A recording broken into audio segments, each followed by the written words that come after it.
SeatGeek. For all your ticketed events, from sporting to concert outings, SeatGeek has you covered.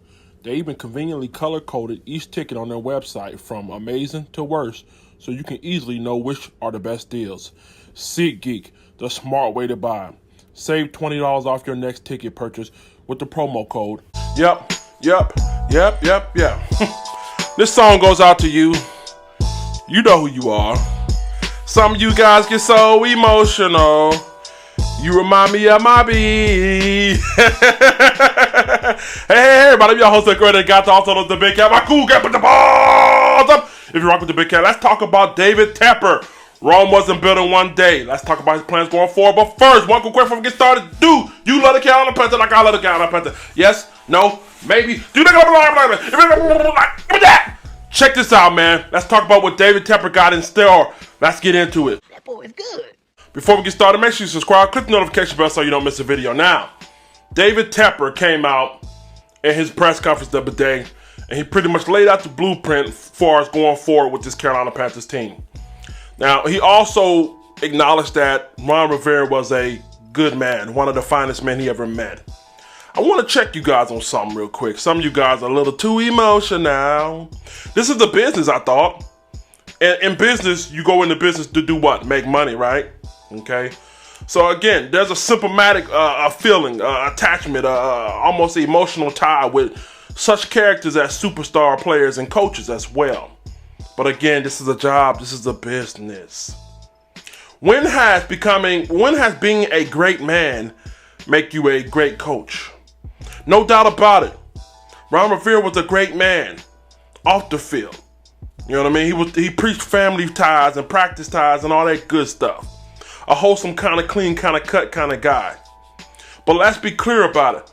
My man had grown stagnant. He had grown stale with his coaching, with his ability to lead a locker room. So let's not get in our feelings when I come out and say that, it was time for him to go. Anytime you can play a high caliber team such as the 49ers and you get out-coached in the middle of a game, that shows you lost a step. When the very next game the 49ers played against a weaker opponent in the Arizona Cardinals, who we beat like a drum, those guys made it competitive. He had to go. So let's not get tied up in him being a great family man or a good teacher or a good friend. At the end of the day, if you want to be a good friend to players, become a life coach. I need a team coach. Now going forward, David Tepper came out and said that it was time to make this change because when he first came into the business 2 years ago, he said he made sweeping and vast changes on the business side. He said he wanted to be patient and give it 2 years to see what could go. All right, so he did give him a chance. But he said, it's time for me to put my stamp on this organization. Which leads me to believe, was Ron Rivera his man from the get-go? Was this thing? I believe David Tepper honestly came in here to put his stamp on the organization from the go. I honestly believe that he kind of gave Ron Rivera room to fail. I think he didn't believe in him from a standpoint of, you're my guy, but I'm not going to come in looking like a dictator, so I'm going to let you hang yourself. I don't never think he was his guy from the get-go. But him being a fair man, as I always stated, he gave him room to hang himself. So Tepper made the move at interim head coach for Perry Field. He cited that some of the reasons for him making that change is he's a general. He can command the locker room. He's a leader. A little bit of a couple shots at Ron there. As we heard in the media through Greg Olsen and others, that things in the locker room were getting a little slippy. Yeah, Trey Boston had an incident where he had to retract his statement. He spoke out against some things in the locker room. Greg Olsen. Yeah. So I'm pretty sure David Tepper was saying that this goes on under the head coach's ability to keep that locker room tight. You rarely hear anything coming out of the New England Patriots locker room. Those guys being there, I'm pretty sure they had their little altercations, but you rarely hear about it. So Perry Field coming in here, he also made it seem like there's going to be an open audition for every position on that team when it comes to the coaching style. Demoting Norv Turner to special assistants. Demoted that nigga to water boy. He went from offensive coordinator to water boy, then made his son the offensive coordinator. God damn. Could you imagine birthing somebody and you're being 2 times their age. And they got to order till you take orders from you? Damn. Injury to insult, huh? Yeah. But the point is, David Tepper is saying that I need change.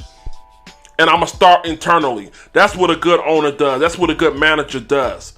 I'm going to give the guys who've been here that were in a smaller role a shot to advance before I go out here at the end of the season and look at somebody for another NFL team or a college coach.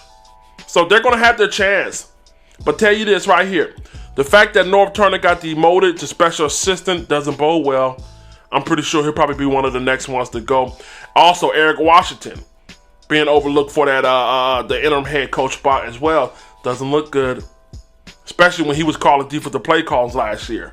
You would think he would have been the next man up. So, again, these are some of the changes that he's making to this organization.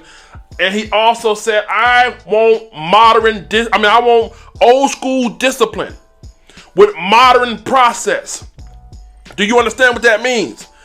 I want a sound team. A team that can fight across the face on offensive alignment. I want a team where cornerbacks don't bite on double moves. I want a team where offensive linemen don't jump off sides or don't lean in too far and get beat on offensive block. I need that discipline. That's what he's looking for. With modern process. Modern process means I need up-to-date play calling. Don't be duped, okay? I know he used a lot of big words there, but he's looking for up-to-date play call. And I like Lincoln Riley. Yeah, why not? We need to come out here and we need to put the gas on folks' neck to where they can't keep up with us. Too many times we're getting in the huddle, we're sitting here taking 10 minutes to get ready, and then we snap the ball. This team was built for a gas kind of offense. A go, NASCAR kind of offense. Quick hitters with Christian McCaffrey. Quick passes to DJ Moore, Curtis Samuel. And keep the foot on their pedal. That's not huddle up every goddamn play. Okay? Make defenses tired. Now, he also said that I want to put coaches in here that are going to put players in the best position. Okay? So in other words, guys that know what the hell they're talking about. So with that being said, look for General Marty Herney, GM Marty Herney, to have an assistant from David Tepper, and which is cool because I'm cool on General Herney. I feel like this right here. I felt like he did a good job during the offseason, during the draft, but when he made those questionable moves at the trade deadline, I lost a little bit of faith in him. So what David Tepper's going to do is he's going to bring an assistant to help him not lose so much faith, because if not, the assistant's going to become the master. And I'm okay with that. So look for big name players to be coming into Carolina. Something that a lot of teams haven't done. Think about this. In the free agent market and even in the trade deadline, big names haven't really came to Carolina. Gerald McCoy, probably the biggest name in the free agents that we ever got. That still has some value. And you can go back to my man from Minnesota, Jared Allen. I mean, you can put him in there as well. But listen, at the end of the day, he wants to make Carolina a desirable destination. Not only that, he wants to bring in playmakers on his team. And he wants coaches that can coach these guys. Modern process, followed by old school discipline. Winning. Last but not least, this thing is going to take some time. Some of you guys in the comment section are emotional. Yeah. Somebody told me that David Tepper is going to ruin this organization. He doesn't know what he's doing. All he cares about is money. You're emotional. And I would tell you to go to Walmart, go down to aisle 12, and get you some Tampax. Because there's no place for that right now. David Tepper's a billionaire for a reason. He became a minority stake owner in the Pittsburgh Steelers organization first, and then he came over here to Carolina. Just because he's a billionaire doesn't mean he had to invest in a football team, but he chose to because he loves the game. All right, so if anybody I'm going to listen to in this organization right now, it's probably the fucking billionaire sitting in the penthouse. All right, now listen, a lot of you guys are in this microwave society. You want a quick fix. Bring in a superstar quarterback, superstar coach, superstar receiver, superstar defensive line, and we win the Super Bowl next year. And it doesn't work that way. Rome wasn't built in one day. But I can tell you what he's doing is laying the foundation for the future. Let me ask you guys a question. Do you guys want an overnight fix where we go to the Super Bowl and win it next year, and then we suck for 25 years after? Or do you want a guy that's going to take 3 to 5 years to rebuild this thing, and then we be a contender for the next 10 to 15 years? You tell me. And if you answer the wrong way, you're pure ignorant. Okay? The way you fix this thing, you bring in a hell of a coach. A guy who can motivate people with lesser talent. We know what the superstars gonna do. We know what Christian, Luke, and Cam can do. We know what those guys do. We need a guy. Tupac had one of my favorite sayings. Tupac said, Hennessy make a nigga think he's strong, man. That's what we need. We need a coach that can go out there and make the lesser talented people believe that they're a superstar and play like it. Okay? And we need old school discipline with modern process, as my man say. So, and all that takes time, but it starts with developing a hell of a coaching staff. So, I don't want to hear this thing about he blowing up the organization, he's destroying it. It's dude. Have y'all not seen over the last 3 years, 29 and 32? Have y'all not seen that? Listen, at some point this day was going to come. Now, does this rebuild waste Christian McCaffrey's next 3 to 5 years? Or does it waste Luke Kuechly's next 3 to 5 years? I'm not going to say that. I'm not going to say it's going to waste either one of those guys' next 3 to 5 years.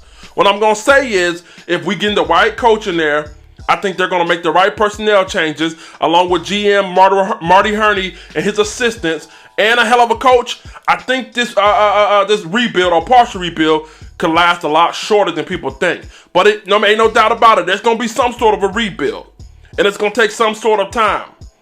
At least 2 to 3 years, at worst 3 to 5. Y'all killing me with this. Think about it, y'all. Can you blame David Tepper for wanting to put his stamp on his organization? Let me tell you a quick story. When I bought a car a year ago, nice ass car, I paid a lot of money for it. I wanted to customize it. I wanted to put the rims on there. I wanted to have the tinted windows so when I'm flushing through the city, all the hoes see a nigga, right? Think about paying $2.x amount of $1 billion for an organization and keeping the default factory settings in that thing. You'll be disappointed, wouldn't you? So why blame Tepper for doing that? Let me tell you something. And for you who believe in the Bible, Jeremiah 29:11 says, I know the plans that I have for you and the plans to make you great. Yes, church today. Let the church say amen. He knows the plan that he has for us and the plans to make us great. But it doesn't mean it's not going to take time. It's not going to take time. Now, again, a lot of you guys say, are we wasting Christian McCaffrey's window? I doubt that. I doubt that. He's going to get a coach in here with a modern mind, a fast-thinking mind, and then we got an assistant coming in to go with Herney, and we're going to make this thing explosive, electric, rather sooner than later. Rather sooner than later. You guys can't get mad at him for what he's doing. I'm tired of mediocre. I'm tired of mediocrity. I'm tired of it. I'm tired of it. Last 3 years, 29 and 32.